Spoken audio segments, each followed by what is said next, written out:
There's RITES. It was a muted performance from RITES in Q2. The turnkey segment revenues witnessed a decline. Margins came in sharply lower at 23.7%, and their consolidated profit and EBITDA also has moved down lower year on year. Rahul Mithal, who is the chairman and managing director at RITES, joins us now to talk about that. Rahul, thanks a lot for joining in. You did mention that the decline in revenues was because of a fall in export earnings and a decrease in the quality assurance revenues. Is this a one-quarter issue, or do you think that this weakness could extend into the second half as well? What are you looking at in terms of revenue growth? Morning. Yes, you are right. The impact was primarily due to these two streams. If you compare quarter and quarter, year on year, about 75 crores was the impact of the export stream of revenue, and about 25 crores on the inspection stream of QA stream of revenue.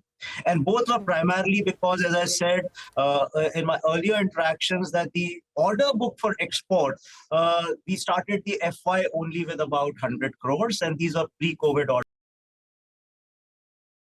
In QA stream of business, the entire dynamics have changed because our major client, IR, divided the business into four service providers through a competitive mode of tendering. So the pie has got split both in terms of the top line and bottom line in the inspection stream of business. So these were two challenges, but to tackle them, we have a three-pronged action plan, and each one of them is progressing on track. That is diversifying and getting more non-IR inspection clients.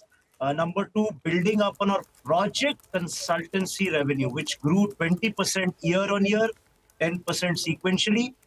And in the export stream, we have already emerged L1 in 2-3 places, totaling to about 1,500 odd crores, which we are looking forward to getting converted to finite orders in the coming weeks.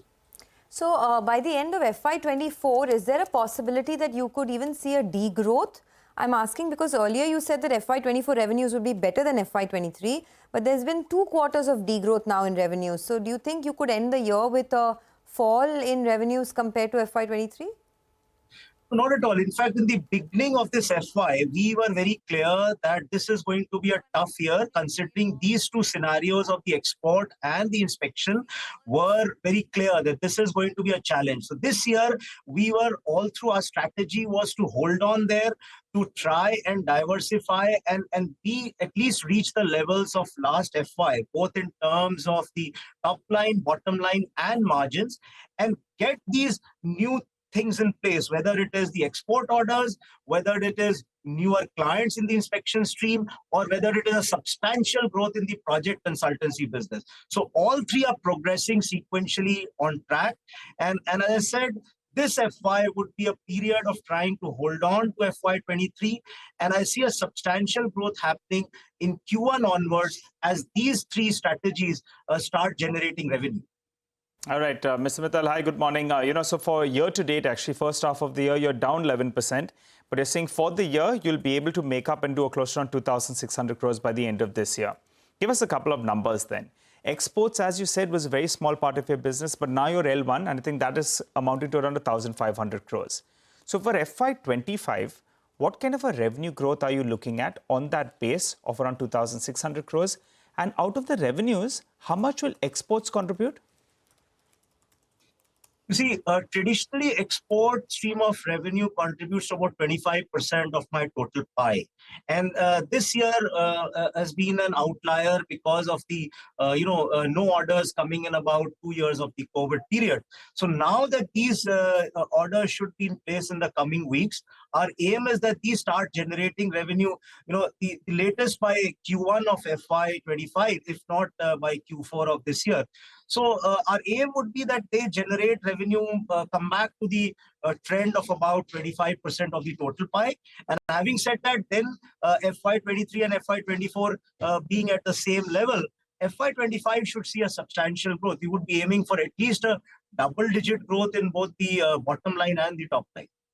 Okay, all right. And what about margins? They have come in at multi-quarter lows as well. So what's the outlook out there? Operating leverage will play out.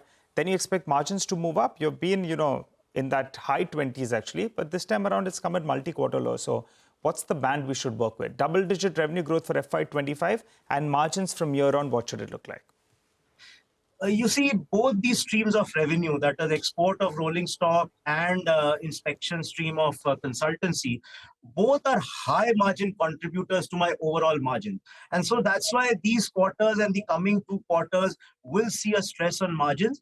And we would be able to get back to our levels of FY23 to the extent possible in the coming FY25, as these export stream of revenue and my growth in the project consultancy continues at this healthy trend. We would like to come back to our FY23 levels of margins, both in the EBITDA and the PAT margins. Okay.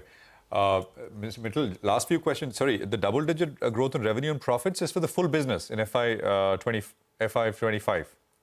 Is the guidance? Okay, yes, got that it. is what we are aiming at, because, as I said, the export stream should start generating come back to, in FY25. Yeah. The first point that you mentioned, that inspection stream of business has been split into various segments and they're being bid out separately. That seems to be a bit structural in terms of how your biggest client is now awarding business. So that is a bit of a structural negative, sir? So it's in general, not only the inspection stream of business, but across my consultancy stream of cross sectors, there has been a trend gradually from more and more clients moving from the nomination to the competitive board. So while we are geared up for it, and there is a shift towards more and more competitive bidding, but the aim then is to diversify more and more and getting more clients. We have about 13 different verticals doing consultancy across all areas of infrastructure. And the healthy trend is that we have already got about 78 orders in this quarter, averaging to about 0.85 orders per day. And we are aiming for reaching our target of 1 order per day, and I think it's reachable within the coming quarters. Oh, wow. We look forward to improvement as you guide it, maybe not immediately, not in the quarter, but perhaps in the next year. Thank you very much for joining us. Good speaking with you, sir. Appreciate it.